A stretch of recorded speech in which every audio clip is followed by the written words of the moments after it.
Hey guys, welcome back to the JTO channel, and this is your match preview of the Club World Cup final, Chelsea versus Palmeiras. I think that's how you pronounce it. If that's not how you pronounce it, then I'm sorry I butchered y'all's names, but it is what it is.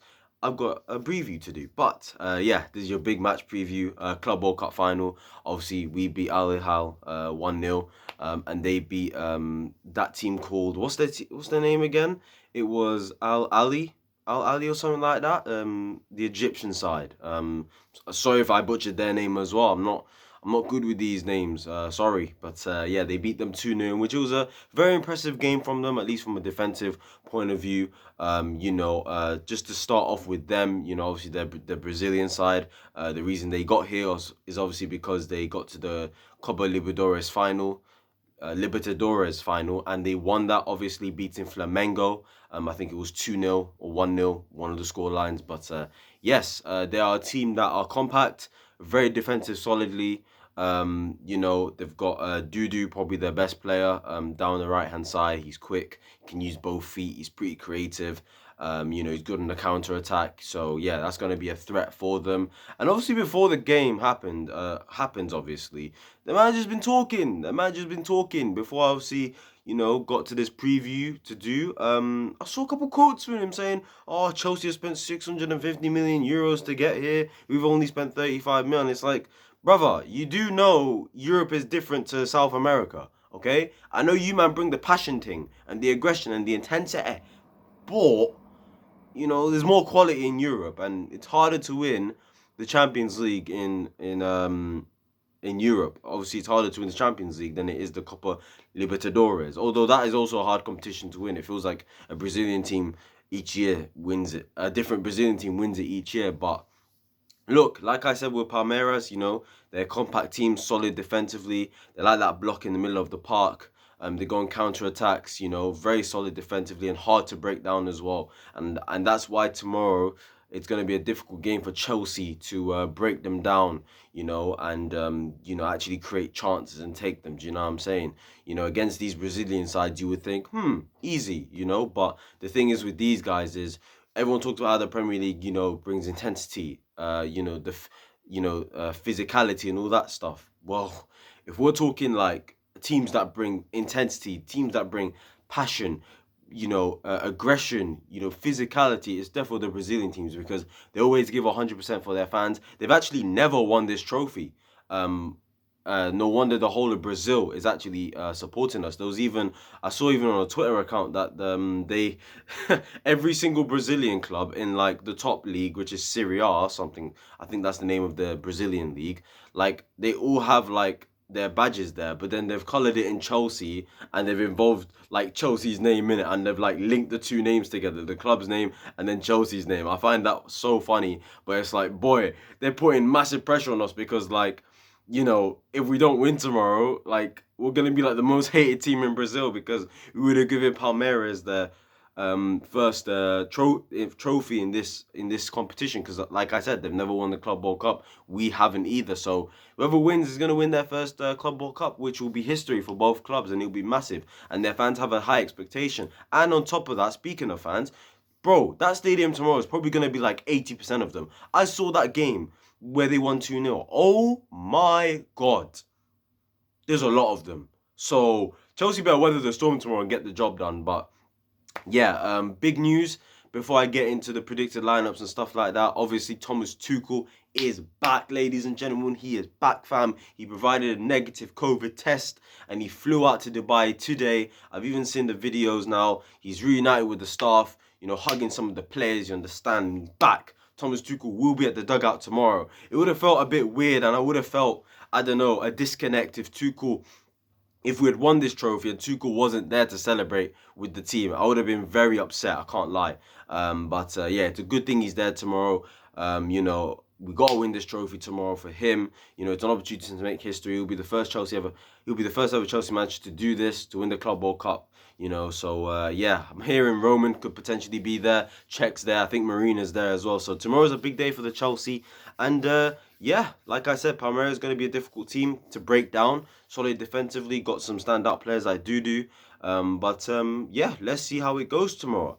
Obviously, the predicted lineup. Now, I'm going to give you two lineups because I've got a different perspective on things. Now, obviously, you saw in the semi-final, we played a 3-4-3, which was a bit surprising to people. They would have thought in the semi-final, we're going to play a 4-3-3, 4-2-3-1, whatever, 4-4-2, astronomical, whatever, and a 3-4-3 in the final, of course. But it feels like, seeing as Tuchel decided to play a 3-4-3, it sort of feels like in this game, he's going to do the same thing as well. Although, I'm looking at the way Palmeiras play compared to Al Hilal. I'm thinking to myself, I now understand why we played the three at the back against Al Hilal. Because obviously, they play a very high line and they play good football and they like to commit men forward.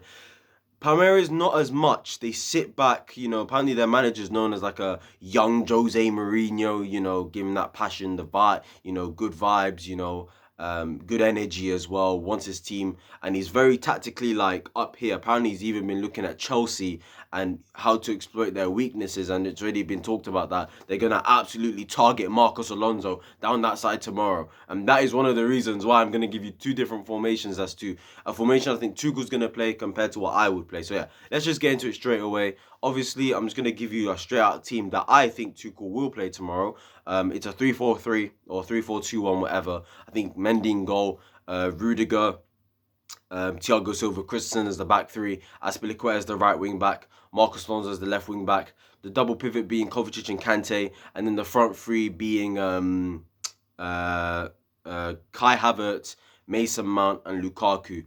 Now, the reason why I think he could give this, I think this is the team he could put out tomorrow, is because, okay, let's start off with the goalkeepers. Now, people have debated Mendy or Kepa, Mendy or Kepa. Let's keep things real, yeah? If we're going to keep propping Mendy, if we're going to gas up Mendy and say he's the best goalkeeper in the world, then the best goalkeepers in the world play in the most important games. We cannot mess about with this trophy. Now, do you want to know what my opinion is? He should play because he's the best goalkeeper in the world, as we say, and he's our number one anyway. Yes, Kepa has been absolutely fantastic for us recently. No doubts.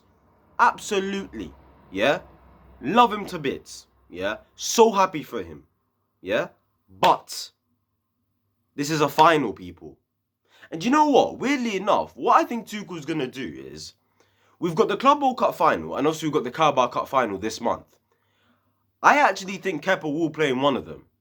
I just don't know which one yet. If he plays in tomorrow's final, then I know for 100% sure Mendy will play in the final of the Carabao Cup.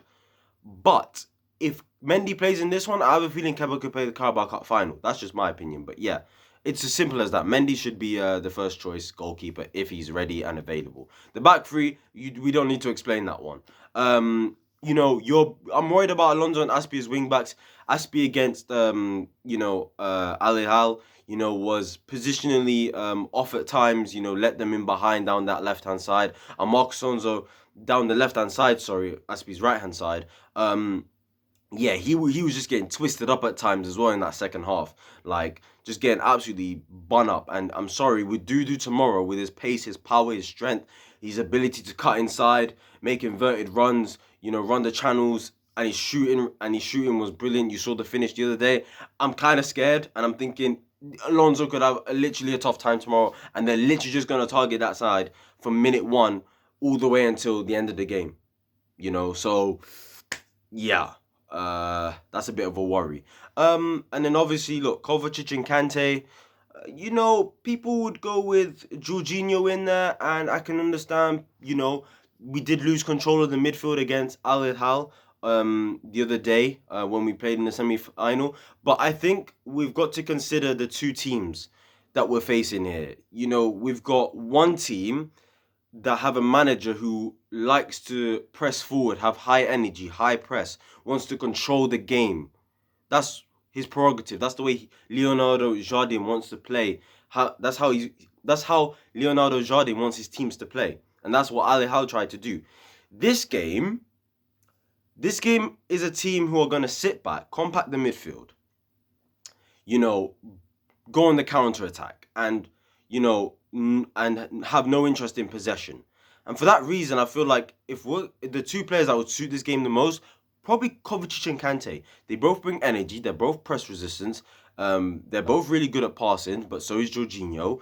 And I think if they're on the transition, then they're both quick as well, quick enough to actually stop the counter attack. Not saying Jorginho is not intelligent in terms of his positioning and stuff like that to make interceptions, but I just feel like in terms of the intensity, the energy, the press resistance, I think those two are the best at it, and I feel like Tuchel could do that tomorrow. And then obviously the three up front, Kai, Mason, and Lukaku. Lukaku, look, I just think it's one of those ones simply where I think we're just gonna have to ride it out with him. I think the team, Tuchel, the management, I don't think they want to give up on him quite yet. Because of the interview. So at the end of the day, I think he's just going to keep playing, and I think we're going to have to just find ways to get the best out of him, I guess, even though he needs to do more himself. And it's an opportunity for him to bag tomorrow and have a good performance as well. But I think we'll just ride it out with him and, see how it goes, to be honest with you, because he did cost £98 million. And then obviously you got Kai and Mason behind him. I just think both deserve to play. It's really harsh on Ziyech. I think Mason Mount, when fully fit, ready, energy, he brings energy, brings pressing. I think we're just going to need that work rate tomorrow. And he also brings a source of creativity as well, just like Hakim Ziyech does. And you know what? His deliveries from corners are class as well. We might need a corner goal tomorrow or something like that because our attackers might not take their chances. And who's the best at set pieces? Mason Mount. So that for me is more than enough for him to play. And Kai Havertz does deserve to play for me. I just think he needs a run of games in this team. And I think Tuchel will probably give that to him at one point. And I think this is the time that he will get it. So, and plus, I didn't think he was good on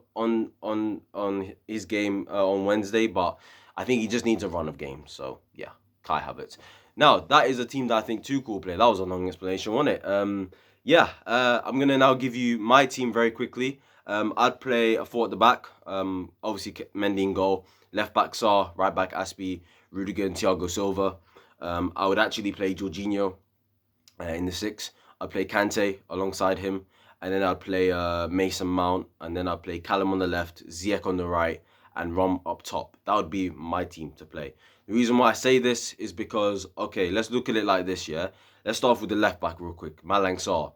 At the end of the day, right, we're going to need a bit of pace. We're going to need a bit of aggression down that left-hand side tomorrow. Sarr will probably bring that. As much as on the ball he's not good, Marcos Alonso isn't either, so we're not really losing much in my opinion there anyway. But defensively, I think we gain a lot more with Malang Sarr as a left back, and plus when we're off the ball, Hudson-Odoi can help out defensively as a left wing back, and we can tuck in Sarr as a left centre back anyway. So I think tactically, there's flexibility there, if you know what I'm saying. The two centre backs, no need to explain. The goalkeeper I've already explained. It's the same reasons as I said for the first lineup. Aspilicueta, yes, cool.